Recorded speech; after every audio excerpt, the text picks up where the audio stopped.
Go Kiev!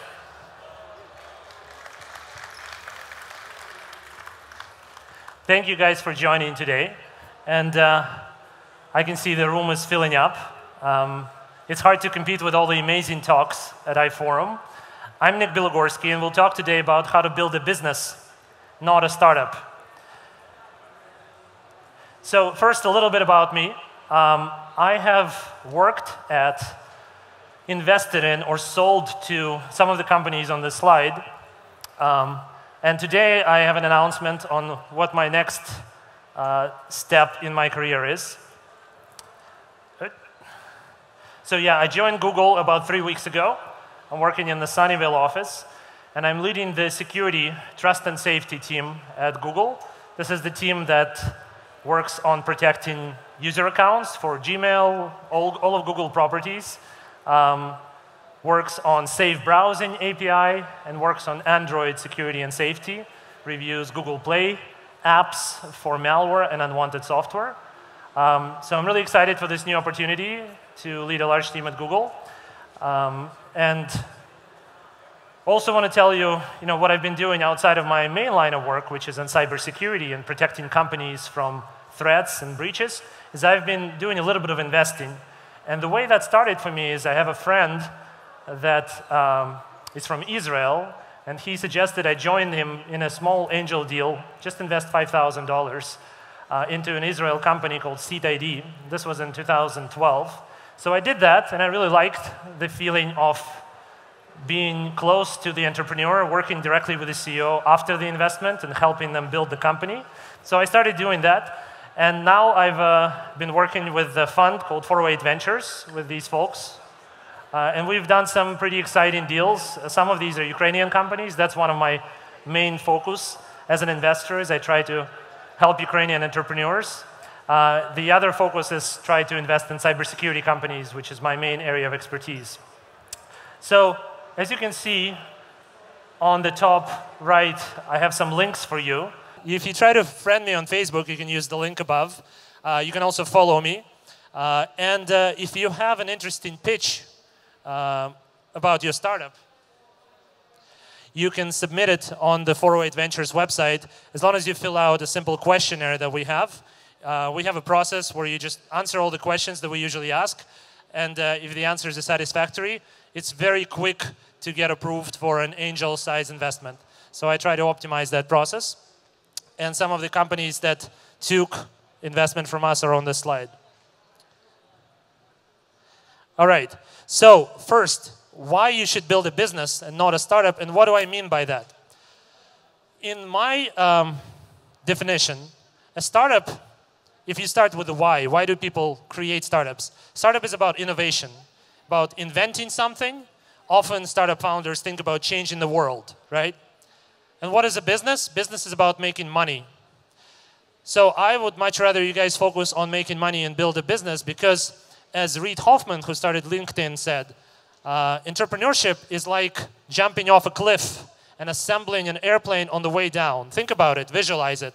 You start with an idea, and then you have a limited amount of money and time to get to the point where you make enough money to cover your costs. And most startups do not make it.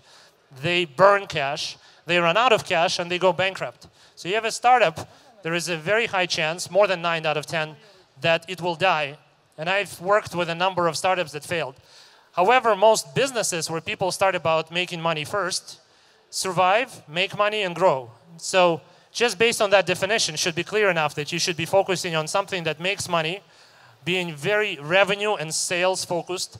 The main difference is the mindset, right? How you think about it and what you choose to focus on and spend your time on.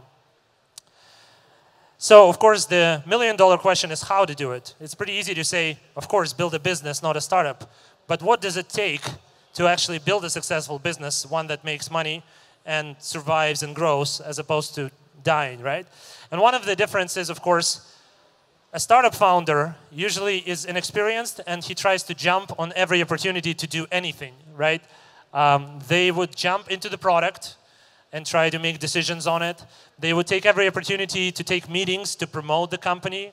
They would speak at conferences. They would go to meetups. They are not very focused.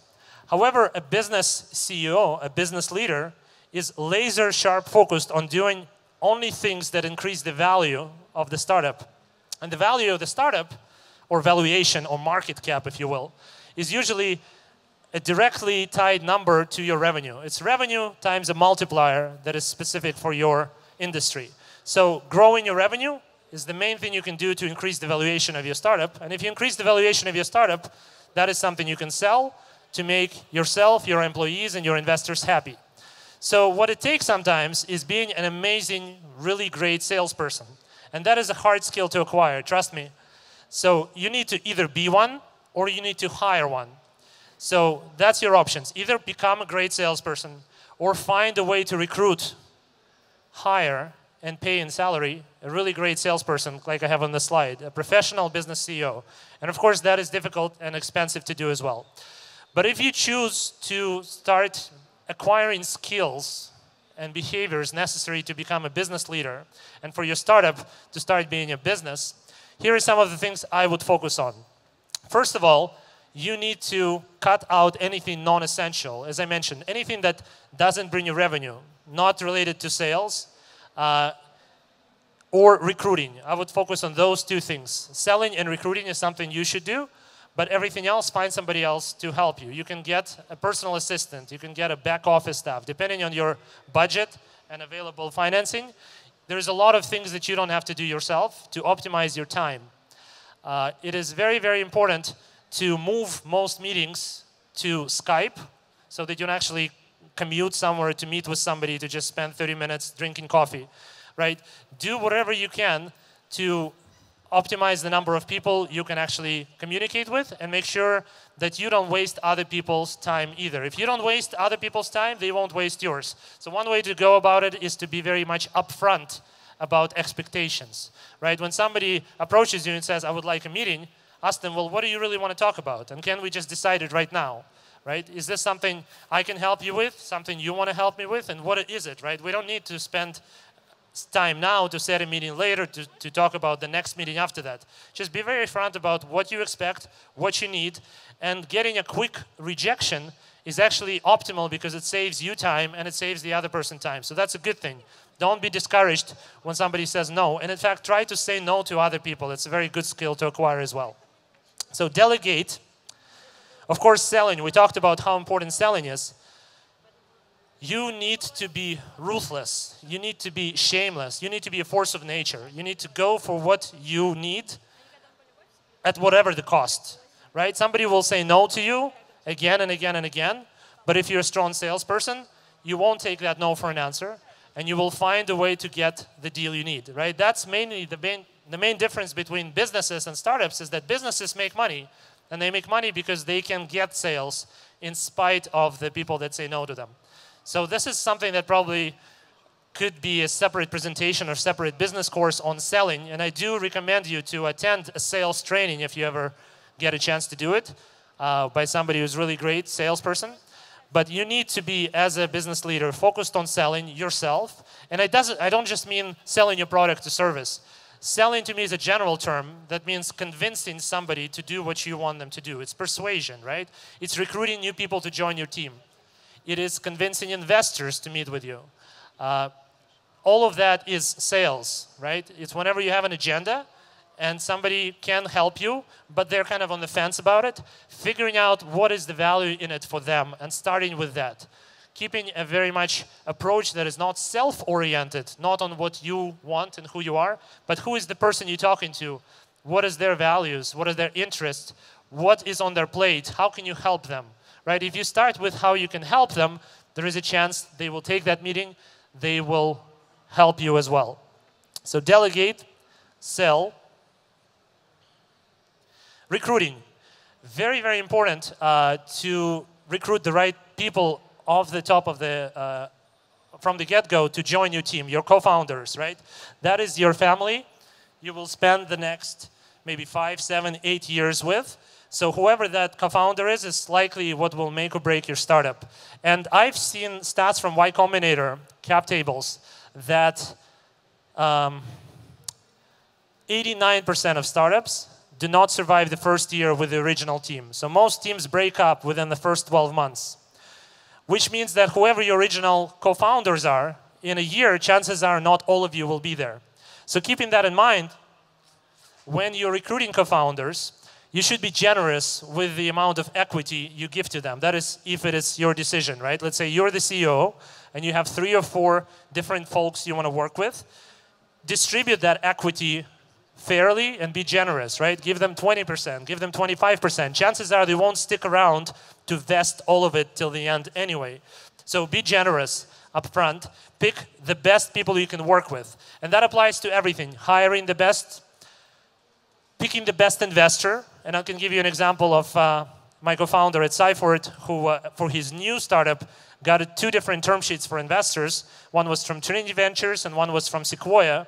Trinity Ventures offered him financing at 85 million pre. Sequoia offered it 35 million pre. So there was a lot more dilution and much worse price, but he took Sequoia's deal because he wanted to work with the best. And turns out it was the right decision. His startup is thriving.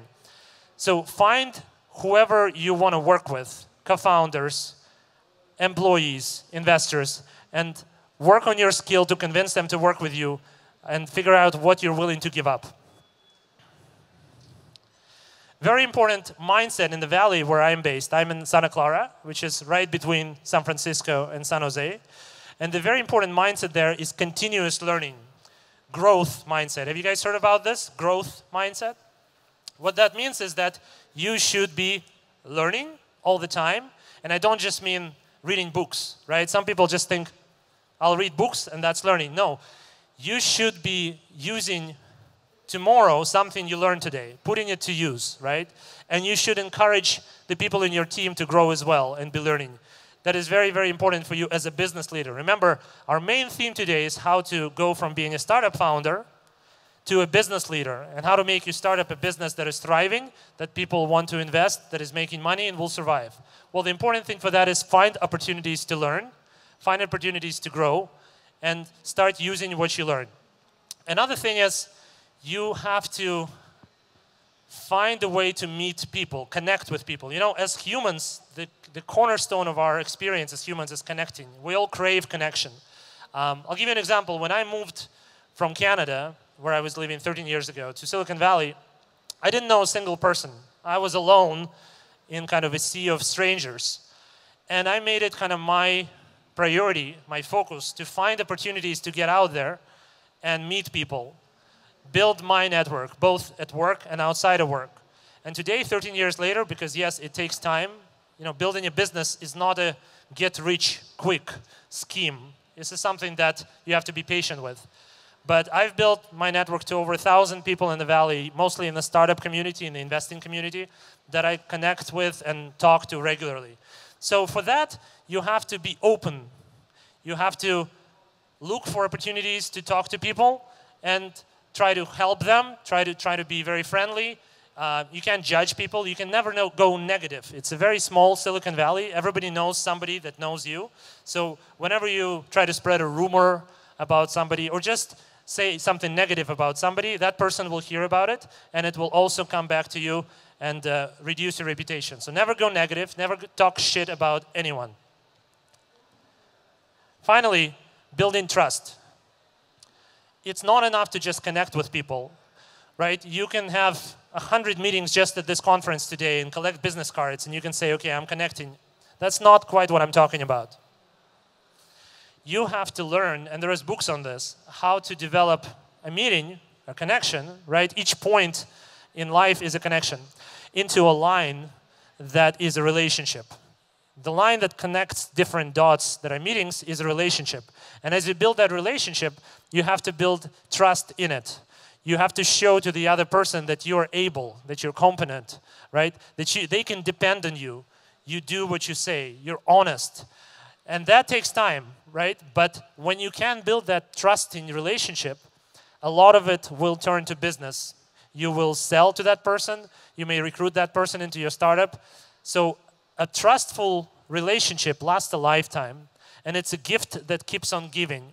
So I do recommend you learn how to connect people, how to develop trust, and how to build business with the people in your network that you've developed trusted connections with. So a lot of grief in my book are startups and startup founders that I call the walking dead, the zombies. Do you know what I mean by a zombie startup? A zombie startup, and I can give you some examples because I've invested in some.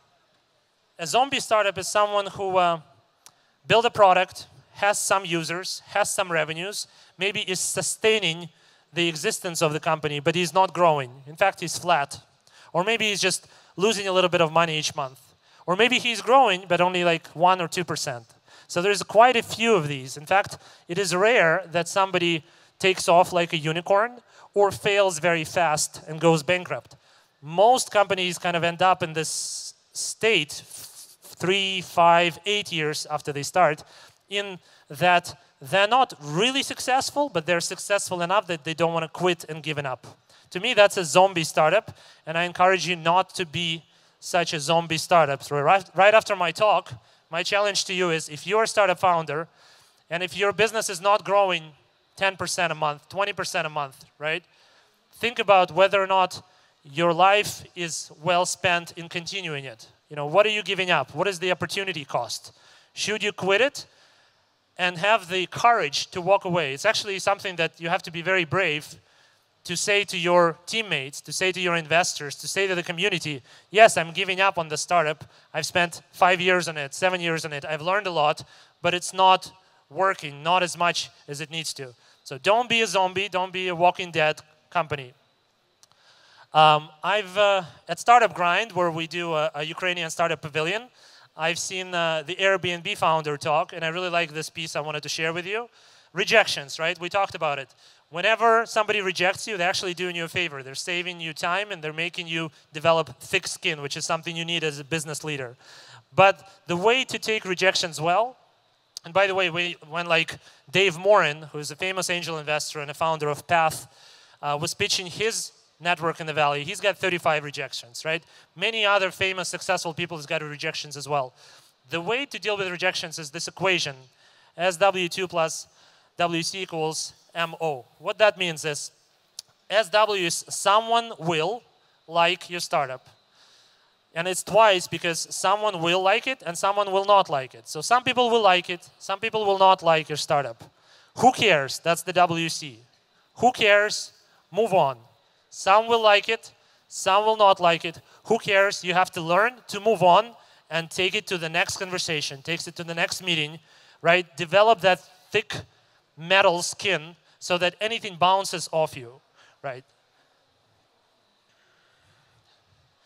Finally, for a startup to be successful, it has to be in the right place and the right time. We can't control the timing. We are born when we are born. We're all here today. We want to be successful today. But we can control the place where we choose to work, where we choose to live, where we choose to build our business. For me and for people I try to invest in, I really recommend to examine being in America, being in California, being in Silicon Valley for the following reasons, right? You want to be where the talent goes to. You want to be where the customers are, especially if you're building something for the American market. You need to be where you're selling to, right? It's really hard to do this from Ukraine. So a successful company model is have engineers here, have some of the sales folks in America, maybe have founders split between the continents. It's also very important. Do you guys know what serendipity is? Anyone? Serendipity is a word in English that means meeting somebody by chance and having a very successful kind of lucky encounter that you didn't plan for. And for that serendipity to occur, you have to not have a scheduled meeting with someone, but just run into them. And to run into somebody, you have to be in the same geographical proximity. Like today I'm in Kiev. I will actually meet, not planned, just accidentally, run into a lot of people. That's serendipity. And what you need is serendipity with American founders, with American investors, with American clients. So there is a lot of problems with being Silicon Valley. I won't tell you it's a paradise. You should just be there. And not everybody should be there. There are certain startups that are better suited in New York, Boston, or other places in the world. But a little bit about Valley culture. I don't know if you've seen this before. If you ever talk to founders in Silicon Valley or investors, you usually can place them in some of the stages of this pyramid, right? Almost like the Maslow pyramid of basic needs, right? A lot of people are working at startups. A lot of people have made a startup and sold it. A lot of people are investing. A lot of people are trying to teach other people on how to live, right? So don't get bogged down in the hype. Cut through the noise. The only thing that matters, and you should remember this because I've said this enough, is build a business, not a startup. Which means don't get distracted by any of this. Don't worry about the culture. Don't worry about what you're wearing, what you're driving, what people think of you, right? Worry about the revenue of your startup.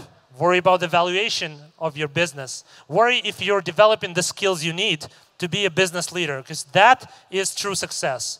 Don't worry about promoting the result. Worry about the result itself. And I think that's what they try to teach you in the Y Combinator school. I had a lot of my startups go through it, and they say that that experience really focuses them on what's really important, makes them work extra hard, they put in long hours, and they focus it on optimizing their metrics. And by the way, a lot of people in the Valley are metrics-driven, numbers-driven. But you know what I tell to them? Don't worry so much about KPIs, or OKRs as we call them in Google, objective key results. The only OKR that you must optimize is dollars, money. If your revenue is growing, everything else will be forgiven. If your revenue is flat, it doesn't matter what your KPIs are, right? So focus on the important thing. If you're great, you don't have to be good. This is something Mark Zuckerberg told me at Facebook.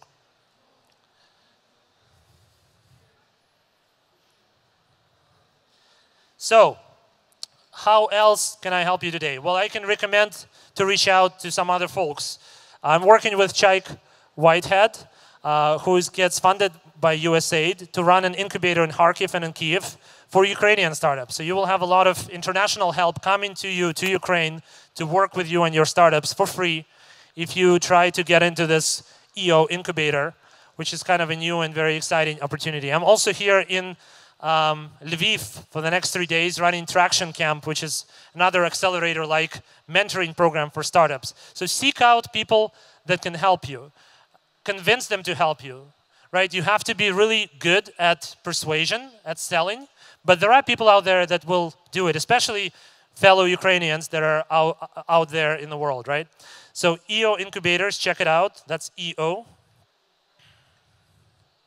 The other thing is, I've talked about Silicon Valley and how important it is to try to be there, but not everyone can get there. So the second best thing to being in Silicon Valley is build a bridge to it. And what I mean by that? Well, Yaroslav Azhnyuk, myself, and Evgenia Malich are trying to build a bridge organization to connect Ukraine and Kyiv to Silicon Valley to help Ukrainian founders, mentor startups, organize trips to Silicon Valley. So check out that organization or ask me about it or ask these folks. Some examples I wanted to give you of businesses that are successful that I'm proud to be involved with as an investor or as a founder. Rallyware. Founder is from Odessa, lives in Silicon Valley. They're building a sales training platform, 3.5 million users. People AI, you guys may have heard of. Oleg Roginsky is his second startup. He's in Silicon Valley. They're building a sales graph for the world, the first business graph of all of the deals, all of the sales for all the enterprise. So reportedly, $500 million valuation, just raised 3 rounds. Mixerbox is an interesting startup I invested in out of Taiwan. It's an app to play music, a free app. And when they came to me and pitched, they had about 5 million users, 5 million downloads. Today they're at 150 million, and they're the biggest Taiwan app. And they've added monetization through advertising, so they're making good money. Reply is a fantastic startup from Dnipropetrovsk, which is completely distributed. All of the people who work there in different places, different offices, they don't have a location. And they're pretty much bootstrapped. They raised very little money. They raised from Digital Future a little bit. And they are now at 3 million. They allowed me to share some stats about their annual turnover. Rallyware, I mentioned. YayPay is an account receivable management software with $10 billion now on their platform. Ukrainian founder from Dnipropetrovsk. He met his co-founder by going through Techstars acceleration and then 500 startups. They did both. After they met, they've really taken the company to the next level. So that common story is you want diversity. You want to find somebody who complements you. Let's say you're a technical founder from Ukraine, find a business co-founder from Canada. The way Reply is, by the way, that's a Canadian-Ukrainian team. Find somebody who will help you and who will give you exactly what you're lacking. Of course, Cypher, it was my own company where we grew the revenue and we sold it to Juniper Networks. That was 2 years ago. And with that, let me wrap up because I have 1 minute left. And thank you guys for your patience. Give yourself a hand, please.